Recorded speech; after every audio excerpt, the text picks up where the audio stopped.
ചൈനയെക്കുറിച്ചുള്ള Sam പിട്രോഡയുടെ അഭിപ്രായങ്ങൾ കോൺഗ്രസിന്റെ വീക്ഷണങ്ങളല്ല എന്ന് AICC സെക്രട്ടറി ജയറാം രമേശ്. ചൈനയോടുള്ള മോദി സർക്കാരിന്റെ സമീപനത്തെക്കുറിച്ച് കോൺഗ്രസ് ചോദ്യങ്ങൾ ഉന്നയിച്ചിട്ടുണ്ടെന്നും ജയറാം രമേശ് പറഞ്ഞു.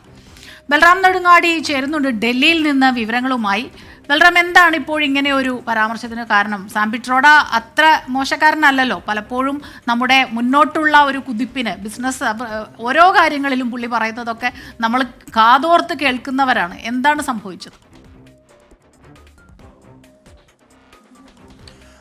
സ്മിത, സാം പിട്രോഡ ഒരു വിദഗ്ധനാണ്. അദ്ദേഹത്തിന്റെ മേഖലയിൽ ഏറെ അറിവുള്ള ഒരു വ്യക്തിയാണ്. എങ്കിൽ പോലും കോൺഗ്രസിനെ സംബന്ധിച്ചിടത്തോളം തുടർച്ചയായി വിവാദങ്ങളിലേക്ക് വലിച്ചിഴയ്ക്കുന്ന ഒരു ശീലം അദ്ദേഹത്തിനുണ്ട്. അദ്ദേഹത്തിന്റെ അടുത്തിടെ തന്നെ നിരവധി വിവാദങ്ങൾ, കഴിഞ്ഞ ലോക്സഭാ തിരഞ്ഞെടുപ്പ് കാലത്ത് പോലും അദ്ദേഹത്തിന്റെ പരാമർശങ്ങൾ കോൺഗ്രസിനെ പ്രതിരോധത്തിലാക്കിയിരിക്കുന്നു. ഏറ്റവും ഒടുവിൽ അദ്ദേഹം ചൈനയുമായുള്ള ഇന്ത്യയുടെ ബന്ധം, അതുമായി ബന്ധപ്പെട്ട് നടത്തിയ പരാമർശമാണ് വിവാദമായിരിക്കുന്നത്. ചൈനയെ ശത്രുവായി കണക്കാക്കുന്നത് എന്തിന് എന്ന് തനിക്ക് മനസ്സിലാകുന്നില്ല എന്നും ചൈനയോടുള്ള സമീപനം മാറേണ്ടതുണ്ട് എന്നുമാണ് അദ്ദേഹം പറഞ്ഞിരിക്കുന്നത്. ചൈനയിൽ നിന്നുള്ള ഭീഷണി എന്താണ് എന്ന് മനസ്സിലാകുന്നില്ല.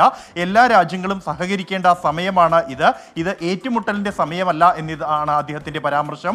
കോൺഗ്രസിന് ചൈനയോട് അനുകൂല നിലപാടാണ് എന്ന BJPയുടെ വിമർശനം നിലനിൽക്കെയാണ് ഇത്തരത്തിൽ ഇന്ത്യൻ ഓവർസീസ് കോൺഗ്രസിന്റെ അധ്യക്ഷൻ കൂടിയായ സാം പിട്രോഡ ഒരു പരാമർശം നടത്തിയത്. ഇത് കോൺഗ്രസിനെതിരെ ആയുധമാക്കുകയാണ് BJPയുടെ രാജ്യസഭാ MP സുധാൻഷു ത്രിവേദി വാർത്താ സമ്മേളനം വിളിച്ചു തന്നെ കോൺഗ്രസിനെ രൂക്ഷമായി വിമർശിച്ചു. രാഹുൽ ഗാന്ധി പലതവണ മുൻപ് പറഞ്ഞ നിലപാട് തന്നെയാണ് സാം പിട്രോഡയും ആവർത്തിച്ചിരിക്കുന്നത് എന്നും കോൺഗ്രസിന്റെ ചൈനയോടുള്ള സമീപനം വ്യക്തമായിരിക്കുകയാണ് എന്നുമാണ് BJP ആരോപിക്കുന്നത്. ഈ ഒരു ഘട്ടത്തിലാണ് ജയറാം രമേശ് സാം പിട്രോഡ പറഞ്ഞത് അദ്ദേഹത്തിന്റെ വ്യക്തിപരമായ അഭിപ്രായമാണ് എന്നും ഇത് കോൺഗ്രസിന്റെ നിലപാടല്ല എന്നുമുള്ള വിശദീകരണവുമായി രംഗത്തെത്തിയിരിക്കുന്നത്. പ്രത്യേകിച്ച് ചൈനയുമായുള്ള സമീപകാലത്ത് ഇന്ത്യയുടെ ബന്ധം, ഇക്കാര്യത്തിൽ തങ്ങൾ തുടർച്ചയായി ചോദ്യങ്ങൾ ചോദിച്ചു വരികയാണ് എന്നും ജയറാം രമേശ് വിശദീകരിക്കുന്നു. പ്രത്യേകിച്ചും കഴിഞ്ഞ ഈ അതിർത്തി സംഘർഷത്തിന് പിന്നാലെ അടുത്ത മാസങ്ങളിലായി പ്രധാനമന്ത്രി നരേന്ദ്രമോദിയും ചൈനീസ് പ്രസിഡന്റും തമ്മിൽ നടത്തിയ കൂടിക്കാഴ്ചകളും അതിനെ തുടർന്നുണ്ടായ കൂടിക്കാഴ്ചകൾ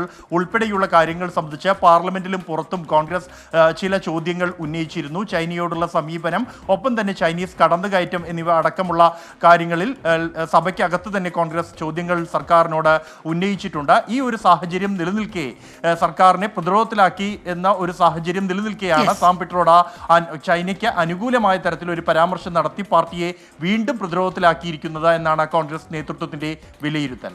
സ്മിത. ശരി, ബൽറാം നെടുങ്ങാടിയാണ് വിവരങ്ങൾ നൽകിയത്.